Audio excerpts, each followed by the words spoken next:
Hello everyone, I'm Dr. Sapna Dadwal. I'm working as a professor in the Department of Management at St. Andrews Institute of Technology and Management. This is my third lecture of organizational behavior. This subject is taught in MDU curriculum of BBA course in the second semester. The topics I am going to cover in this lecture are emerging trends and hanging profile of the workforce, foundations of organizational behavior, and historical development of organizational behavior.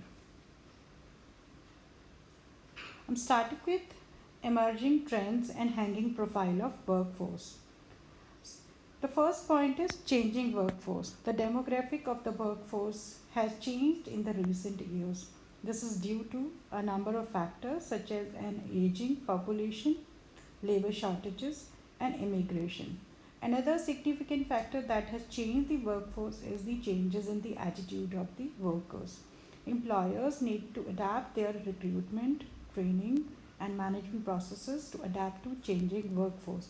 An example of this is that where employers may have previously looked to younger people as a source of recruits, as they may now have to broaden their views as there are currently a large number of older people either currently employed or seeking an employment. The second is emerging employment relation. Changing trends in the organization in recent years have made it utmost important to consider some of the emerging employee relations issues which can affect employers in the coming decades. Understanding these issues will help management to better plan and respond to changes in the workplace. Employer employee employer relationship is also showing change in the modern era. Employers are no more autocrats and have changed to have adopted participative style of leadership, and this leadership is welcomed everywhere. Flexible working hours and increased authority motivates employees to perform to their best. So management now welcomes upward communication and participation of lower level employees in the decision making process. So this is new. This type of relationship and communication channels has it is a new trend these days. Now the next one is globalization. Organization in recent days has changed the style of working and tries to spread worldwide. Tapping new marketplaces, new technology, or reducing cost through specialization or cheap labor are few of the different reasons that motivate organizations to become global. So moreover, the way companies integrate their business practices with other countries has also changed. Instead of controlling the whole supply chain, the organizations are outsourcing some part of their work so that they can have advantage of the specialization. So outsourcing has become a part of globalization now. Now the next is knowledge management. Knowledge management is a structured activity that improves an organization's capacity to acquire, share, and utilize knowledge for its survival and success. So the organizations are breaking cultures and other barriers to create, acquire, and for using the knowledge for enhancing the business activities and for taking decision.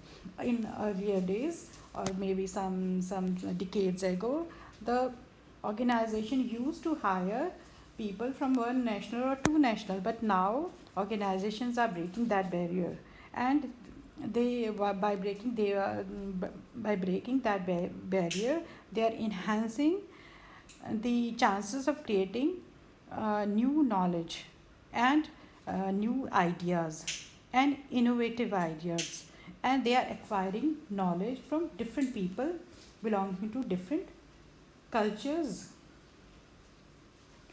The next one is information technology and organizational behavior. So technological change and advancement is one of the most salient factors impacting organizations and employees today. In particular, the prominence of information technology has grown many fields in recent years. This innovation in IT has opened new ways for conducting business that are different from the past. Technology has changed the nature of work as well as the roles of employees. Managerial decision making, stress handling, and attitude towards work have changed as an impact of technology. So a lot of changes has been there in the organization or in the organizational behaviors, uh, or in the behavior of people because of the change in the technology. And this technology changes very fast. So so when this technology changes very fast, this brings some changes in the human behavior also. So this is a challenge to the organizational behavior, and this is an emerging trend and hanging profile of the workforce. Now people has to work with technology. They should be expert in technology. They should know new softwares. They should be acquainted with new softwares. Now the next topic is foundations of organizational behavior. Management is commonly defined as getting work done through other people. This simple definition explains the significance of the people. The work will not be done unless people want to do the work, and if the work is not done, then there will be no organization. Hence the cooperation of the workers is crucial to the success or failure of the organization. According to Gary Jones, organizations are social inventions for accomplishing goals through group efforts.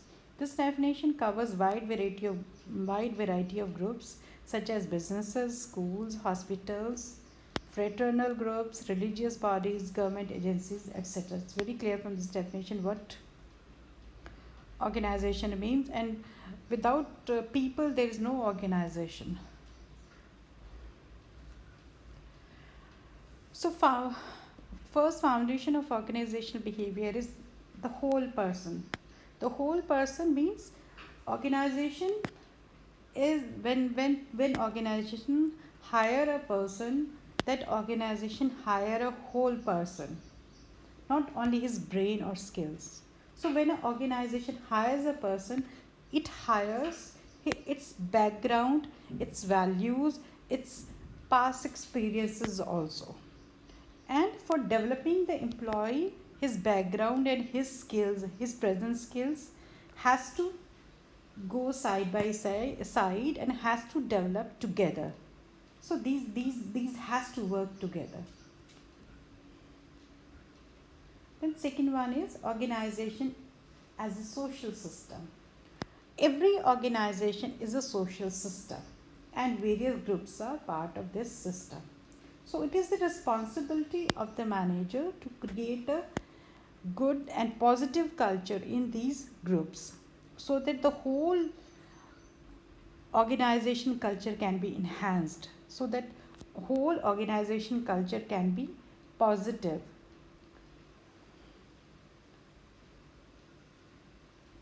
The third foundation of organizational behavior is caused behavior. For every behavior in the organization, there is always a reason. Without reason, there is no behavior. So it is the responsibility of manager to identify that reason behind that behavior and redress the same to get maximum benefit from employees. So there are many research which shows that if employees are not properly motivated, or their reasons or their complaints are not addressed properly and on time, then their performance suffers and they are not able to give their 100% to the organizations. They are not able to complete their performance. So to get maximum benefit, all the managers should identify reasons behind the behaviors of the people and try to redress those behaviors or complaints of people. The next is human dignity. Every human being needs a respect and freedom to work and make suggestions and make decisions. All wants to be treated fair and equal. So this is one of the most important foundations of organizational behavior, as organization is made up of people. So people, they want dignity. They should be treated equal. They should be treated fair. The, sec- the next is mutuality of interest. All human beings need each other. No one can work alone and achieve their goals. So everyone has to work on relationship with each other. A good relationship or mutual interest play an important role in the organization. So we have already seen the definition of management, that organization is made up of people, and without people working towards goals, the goals cannot be achieved. So everyone's goals and organization's goals are dependent on each other. The next topic is historical development of organizational behavior. In 19th, so historical development begins in 1976. Sorry, extremely sorry. In 1776, Adam Smith advocated a new form of organizational structure that was based on division of labor. So 100 years later, German sociologist Max Weber introduced the concept about rational organization and initiated the concept of charismatic leadership.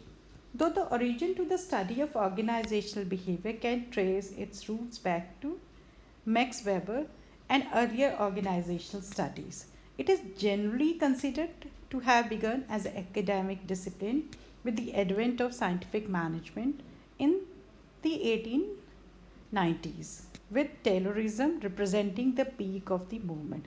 So, thus, it was Frederick Winslow Taylor, F.W. Taylor, who introduced the systematic use of setting, goal setting, and rewards to motivate employees. That could be considered as the starting of the academic discipline of organizational behavior. So, before Taylor, there were no there were no background of academic discipline of organizational behavior. So Taylor first started the movement about introducing a goal setting and reward to motivate employees. The historical development of organizational behavior can be divided into three. First one is Industrial Revolution. With the Industrial Revolution of the 19th century, the relatively large number of individuals have been required to work together, like in manager and subordinate relationships. So prior to this, many of the large organizations that did exist were military ones, in which the authority of the leader was supreme and practically unquestioned. Since membership was not voluntary, so behavioral problems were relatively easy to deal with under those conditions. But with Industrial Revolution, when people started working under one roof, then there comes that then between managers and between employees, problems started cropping up. Problems started cropping up with their relationships. There were some problems within the employees, with relationship between manager and his subordinates, etc. Now the second stage of his historical development of organizational behavior is scientific management. The great industrialists were primarily concerned with overall management of organization so that their companies can survive and prosper for a longer period of time. But the managers started using scientific methods to their problems, as they thought the effective management at all levels was the key to organizational sector.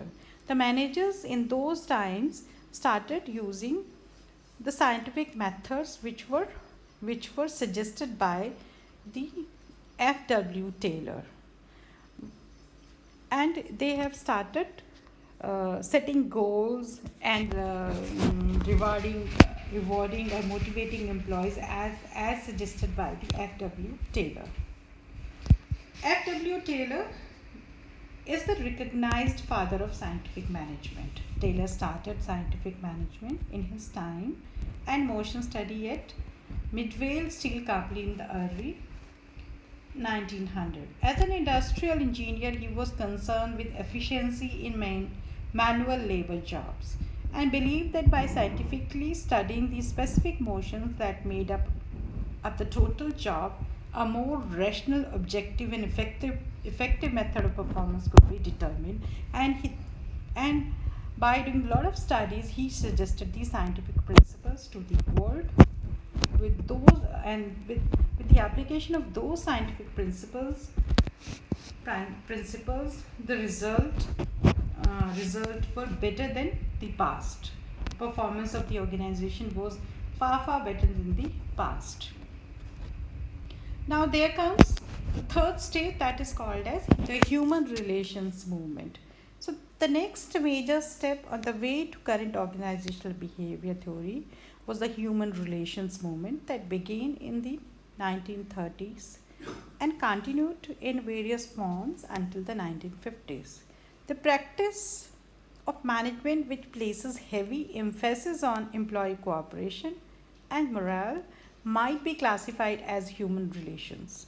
Raymond Mill states that the human relation approach was simply to treat people as human beings instead of machine in the productive processes and acknowledging their need to belong and to feel important by listening to them and heeding their complaints where possible and by involving them in certain decisions concerning working condition and other matters. And by doing so, their morale will improve and workers would cooperate with management in achieving good production or in achieving organizational objectives. This was the third stage of organizational behavior development. Now these are the questions which are related to the topics above discussed. If there is any typing error, please ignore that typing error. This is the third lecture of OB. I have completed first unit 1 with this lecture. Thank you.